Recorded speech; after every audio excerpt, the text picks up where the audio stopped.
actualmente en la sesión norteamericana, parte de los entresijos que ha dibujado hoy también el conjunto del mercado. Javier Echeverry, ¿qué tal? Muy buenas noches. Muy buenas noches, Javier, ¿qué tal? Bueno, lo primero, Japón, cambio sutil, pero leía esta mañana en un artículo que me pasabas que tendrá un efecto profundo, que será todo un tsunami, y lo hemos comentado también en parte por esos bonos que tiene, esa deuda estadounidense que tiene Japón, que no sé si podría provocar, pues eso, un efecto terremoto en el conjunto del mercado.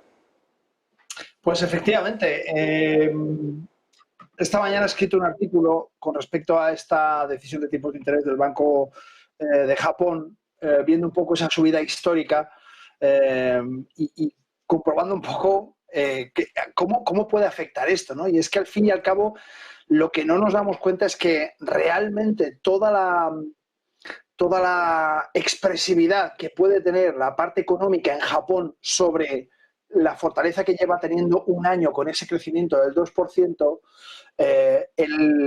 el gobernador del Banco Central de Japón ha intentado ser lo más cauto posible, mostrando que, bueno, toda su política expansiva, ese famoso quantitative easing que aprendimos muy bien en Europa, que lo importamos de Japón, de hecho, y nos ayudó mucho en la crisis del 2008. El problema es que luego no supimos cortarlo, del mismo modo que no supimos cortarlo en la pandemia, y que esto es lo que hace que se inunde de liquidez tremendamente. El responsable del Banco Central de Japón, el gobernador, ha dicho hoy que, bueno, que lógicamente no podían dar por finalizado todo el proceso de cambio dentro de la economía en Japón, pero que ese año completo por encima del 2% de crecimiento les daba muy buenas expectativas. Y es que justamente en este artículo estábamos hablando de las expectativas de inflación, hablábamos también del índice de bancarrotas, que fijaos cómo ha caído en Japón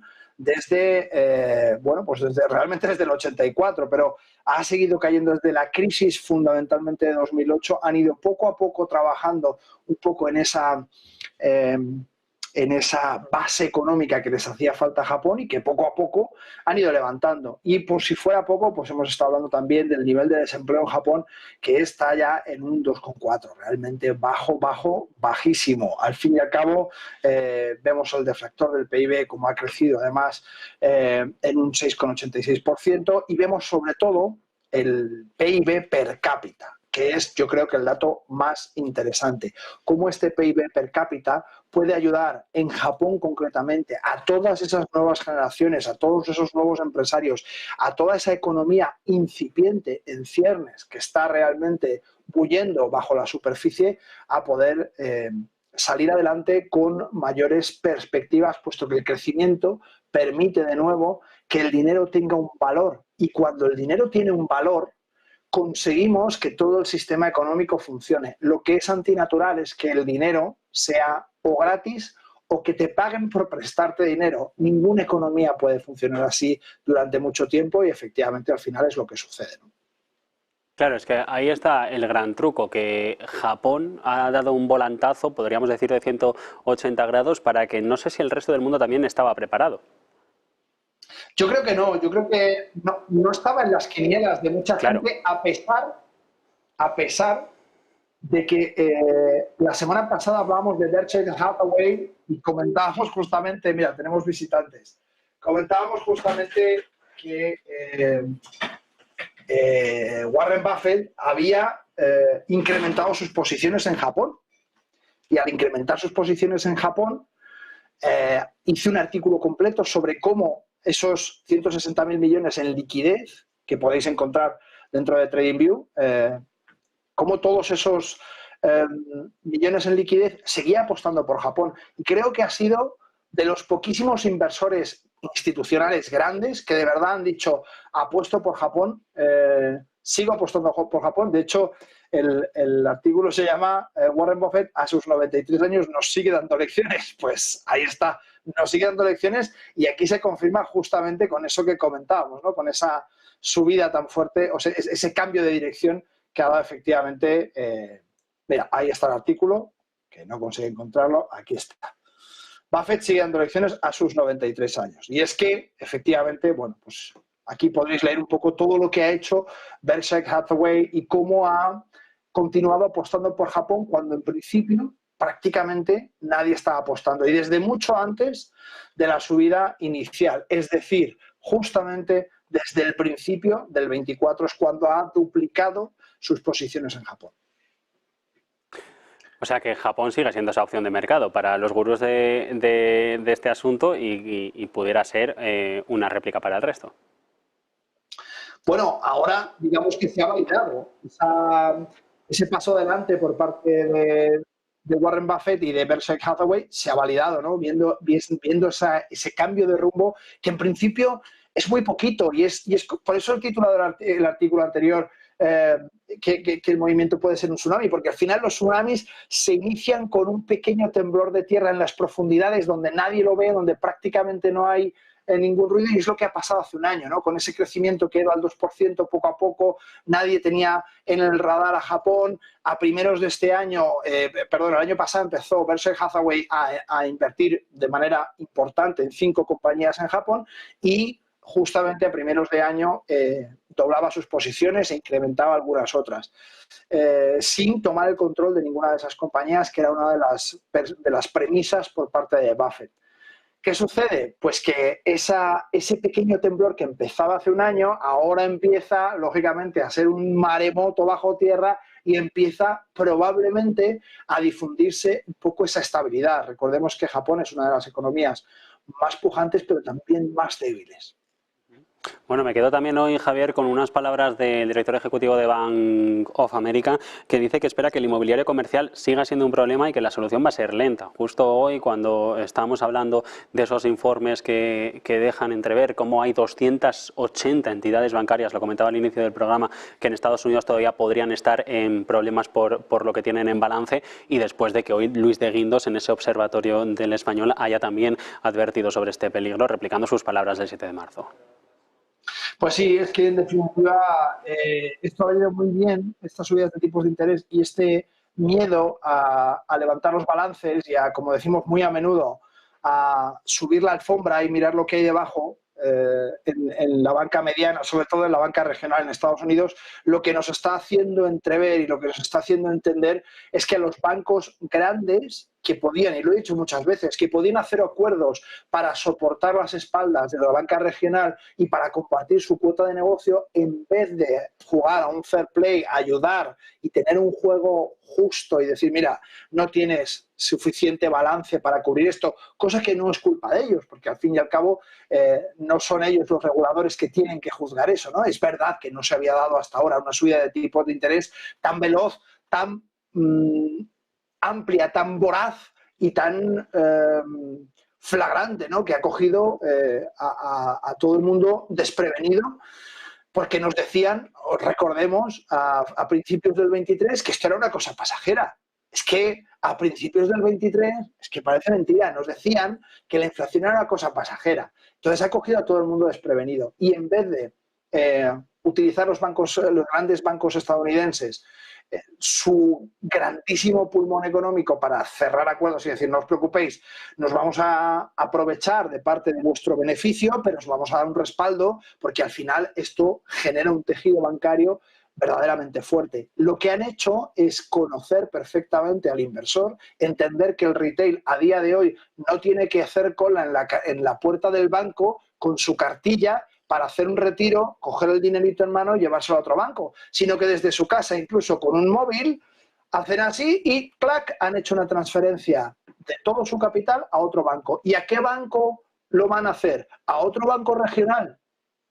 Buscan los bancos más grandes, con mayor solvencia, con mejor rating crediticio, donde yo sepa que mi capital está a salvo de la que se está cociendo. ¿Pasará algo o no pasará nada? Pero yo, de momento, mi dinerito me lo llevo a otro lado. Esto precisamente es lo que genera esa falta de liquidez con respecto a lo que pasa en la banca, entre otros factores, por supuesto. La gran banca está dejando caer a la regional para ellos mejorar, sanear sus balances y mejorar su cuota de mercado. Claro, claro, es fenomenal. Es lo que te digo, en vez de decir, mira, compartimos negocio, voy a ganar menos, pero voy a generar un tejido bancario fuerte, lo que hago es no hacer nada, hacer gala de mi fortaleza, y con mi fortaleza permitir que todo ese capital de Estados Unidos del segmento retail vuele rápidamente, pero es que no solamente vuela el capital del segmento retail. Si tú tienes una empresa que está facturando, ¿no?, me invento, 500 millones al año y estás trabajando con un banco regional porque tu actividad es muy regional y te parece muy bien, cuando ves esta situación no pones en riesgo esos 500 millones de facturación al año y lo que haces inmediatamente es pivotar porque te cuesta 15 segundos de reloj abrir una cuenta en un gran banco estadounidense y traspasar tus fondos. Pero ahí también está el tema. Se alerta, y Bank of America hoy lo ha hecho, del inmobiliario comercial, de la exposición de la banca regional, pero ellos tampoco entonan el mea culpa con nada. No sé si es que no tienen problemas o, bueno, interpreto que no quieren dejarlos entrever, pero ahí también está un poco el asunto. Al revés, te invito a que revises los resultados de Citi, de Bank of America y de los grandes bancos de Estados Unidos. Nunca han tenido mejores resultados que ahora. ¿Cómo van a decir mea culpa? Están mea felicidades. Bueno, vamos a hablar, Javier, de otro gran asunto, China, que hoy he comentado ese fraude del que se alerta, que podría ser el mayor escándalo financiero de la historia con Evergrande, con esos libros que podrían haberse inflado en 78.000 millones de dólares por haber contabilizado por adelantado ingresos de los últimos 2 años hasta antes de la pandemia, hasta 2020. Pero hoy sobre la mesa ha dejado caer el gigante asiático el nuevo plan de inversión para su país, que básicamente, a grosso modo, prácticamente de lo que habla es de atraer dinero flexibilizando divisas, políticas fiscales para que los extranjeros inviertan en bonos, levantar un plan de Invest in China, acuerdos de libre comercio con otros países. ¿Esto es suficiente? Suficiente es. Sí, pero práctico. ¿Lo ves? Claro. Claro. Evidentemente, con capital extranjero se hacen las cosas muy bien. No nos olvidemos que el pulmón de China, no vamos a decir que todo lo puede, porque no es cierto, pero es absolutamente increíble. ¿Cuál es el problema de Evergrande? Pues que el tamaño de Evergrande no solamente afecta a China, y la dispersión de Evergrande, desde que entró en el MSCI World, en el índice internacional mundial, por excelencia, por antonomasia, ha hecho que grandísimas casas institucionales inviertan parte de su capital en Evergrande, de tal manera que esa mancha afecta principalmente al dólar. ¿Qué sucede con ese llamamiento? Pues que lo que está diciendo de manera soterrada es: si ustedes no quieren que afecte a su dólar esta caída de Evergrande, donde además ustedes están pillados también, tienen que hacer por meter capital para levantar esta situación que actualmente no tienen otro modo de hacerlo. Por eso te digo, ¿suficientes? Sí, claro que es suficiente. Ahora, querrán romper la baraja y decir: mire, yo doy perdido lo que he perdido, la parte de mis activos que he perdido con esta caída de Evergrande, y no voy más allá, o por el contrario, de no, es que estoy hablando de un 60, un 70% de mi capital de inversión, de mis fondos destinados a emergentes, y no me puedo permitir dar por perdido ese capital. Cada empresa, cada institucional tomará distintas decisiones, pero la dispersión de la cagada de Evergrande, perdonadme la expresión, es tremenda. Es tremenda, es que afecta al mundo entero, no solamente a China, porque, como te digo, solo te estoy refiriendo al MSCI World, pero hay muchos más índices que listaron a Evergrande. De tal manera que hay mucho más capital extranjero bloqueado, que probablemente no va a salir adelante si no consiguen reflotar esa situación. Y si encima ahora de lo que estamos hablando es de fraude, que es lo que realmente hoy atrae la atención de todo el mundo, comentábamos hace un año justamente en esta casa que lo de Evergrande se estaba como olvidando y no iba a poderse olvidar. No iba a ser algo que, se cayó un gigante del real estate. No, porque afecta al mundo entero. Es que vivimos en un mundo globalizado que está empezando a desglobalizarse, pero vivimos en un mundo globalizado que ha sido globalizado además a conciencia, y donde todo ese capital realmente afecta muchísimo. Por tanto, es muy difícil que se deje pasar esta situación sin hacer nada al respecto, porque sin hacer nada al respecto toca los bolsillos de mucha gente alrededor de todo el mundo. Ahí está el otro gran asunto, lo de Evergrande. Se habla de que pueda ser el mayor escándalo financiero de la historia, lo he explicado al inicio, por delante de WorldCom. ¿Esto en qué posición deja al Partido Comunista de China? Porque es verdad que también el gobierno de Xi Jinping se ha vanagloriado mucho en los últimos años de ser mejor que Estados Unidos en eso, en tener controlado a su sistema económico, y ahora parece que tiene un agujero incluso mayor del que podría haber tenido en toda su historia Occidente. Sí, lo que pasa es que también tiene más reservas que todo Occidente. Quiero decir, en definitiva, China es el segundo comprador de oro desde el inicio del siglo eh, y ha barrido desde 2020 todos los mercados, solamente superado en los últimos años por Estados Unidos y en los últimos años. Pero efectivamente China ha comprado muchísimo oro, tiene muchísimas reservas. Y el tema de China es que... Sí, Javier, pero lo que me refiero es a la imagen que da el gobierno. No, por supuesto. Eso, perdón, no te he entendido bien. O sea, China puede soportar esta situación. El gobierno de Xi Jinping no lo tengo tan claro, porque de hecho las tensiones con Taiwán y con Estados Unidos están generando muchísima antipatía dentro del partido y dentro de la opinión pública. Por tanto, si además, en este caso, como muy bien dices, se le suma una crisis reputacional, lo mismo no lo aguanta tan bien. Esto está claro. ¿Qué podría aguantarlo bien? Y ojo con lo que voy a decir, porque aquí sí que nos podemos atar los machos. Pues que haya una situación donde Xi Jinping sea absolutamente imprescindible. ¿Y cuál es esa situación que acabamos de aprender hace 2 años? Pues una situación de guerra. Por tanto, ver escaladas en Taiwán, ver nuevas alianzas con Rusia, ver que se activan las alertas de China, bloquearía primero la atención de esa mancha en la imagen del partido y segundo, haría el partido necesario para poder gestionar una crisis de esa envergadura, porque tengamos en cuenta cuando un país entra en guerra, no es el momento para decir vamos a meter a alguien nuevo a ver qué tal lo hace. No, oiga, no estamos para hacer experimentos. Entonces, las guerras generan continuidad en el mandato por lo general, sobre todo aquellas que no han sido generadas directamente por el propio país, sino que se ven involucradas o que, por el contrario, se ven atacadas con ataques de falsa bandera o vaya usted a saber. Pero, desde luego, esto incrementa en muy mucho la tensión geopolítica que podría haber con China, ¿eh? Bueno, visto esto y como vamos ya sin tiempo casi, Javier, un apunte para lo que está sucediendo en NVIDIA, para esta conferencia de desarrolladores que se realiza durante toda esta semana. Bueno, lo comentaba justamente esta mediodía, en la apertura de MyPro, que vemos la caída de NVIDIA. Bueno, primero tienen que recoger beneficios, o sea, tienen un subidón increíble. Todo lo que han anunciado, ese chip que es muchísimo más potente y que ya nos va a hacer la inteligencia artificial, que hasta nos haga la tortilla de patatas antes de llegar del trabajo, está muy bien, pero a día de hoy todavía no se traduce en monetización, que es un poco lo que comentaba esta mañana, ¿no?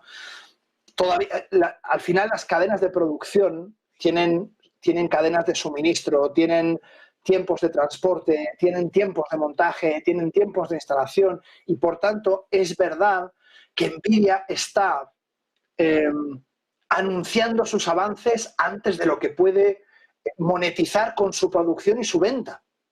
De tal manera que yo creo que el impulso que está haciendo NVIDIA tan absolutamente increíble dentro de la tecnología de la inteligencia artificial generativa, lo que nos da a entender es que vamos a ser capaces de prever lo que va a pasar en el futuro, cuando podamos surtir de esos nuevos chips a la industria. Pero todavía no podemos. O sea, ya hemos conseguido fabricarlos, ya sabemos que existe esa tecnología y hemos mejorado muy mucho. Ahora bien, ¿cuándo se va a democratizar? Y ya no te hablo de democratizar, ¿cuándo se va a generalizar la posible compra? ¿Cuándo se va a monetizar? Que al fin y al cabo es de lo que se trata cuando hablamos de una compañía que produce una serie de bienes o servicios y que luego los vende. En este caso, la tecnología la ha desarrollado, la ha producido, pero ¿venderla la puede vender? Todavía no, porque no hay tiempo material físico para construirla. Los chips anteriores todavía se han repartido muy poco. Es que ahí está Es ese gran asunto, Javier, que Nvidia puede estar muy adelantada, pero si no tiene compradores, a mí me da igual que gestione unos chips que son, digámoslo, hablando mal y pronto, la leche, si no se los va a comprar nadie para utilizarlos. Yo no me atrevería a decir que Nvidia podría morir de éxito, porque desde luego no está en ese punto y sería una barbaridad decir una cosa así. Pero sí que puede ser que tenga un recorte importante y esa burbuja tecnológica de la que hablamos tenga un cuasi estallido y que haya una corrección importante por ese cuello de botella en la monetización de la creación de esta tecnología, en las cadenas de suministro, de fabricación, de distribución, etc., etc., etc. Decía hoy uno de vuestros entrevistados que ChatGPT, que tardó un año en poder desarrollarse, con este nuevo chip tardaría 90 días. Claro, es un mundo alucinante. O sea, estamos hablando de algo que ya tenemos la tecnología, pero aún no la estamos fabricando. Entonces, esa monetización de la que hablábamos es lo que podría costarle a la velocidad de cotización de las empresas tecnológicas, de las 7 magníficas, 6 si quieres, ese impulso tan potente, ¿no? Veremos en qué se acaba todo esto y seguramente que estaremos para contarlo. Eso esperamos. Javier Echeverri, como siempre, un placer. Aquí estaremos con vosotros. Muchísimas gracias. Nosotros hacemos una breve pausa para publicidad. Enseguida abrimos tiempo de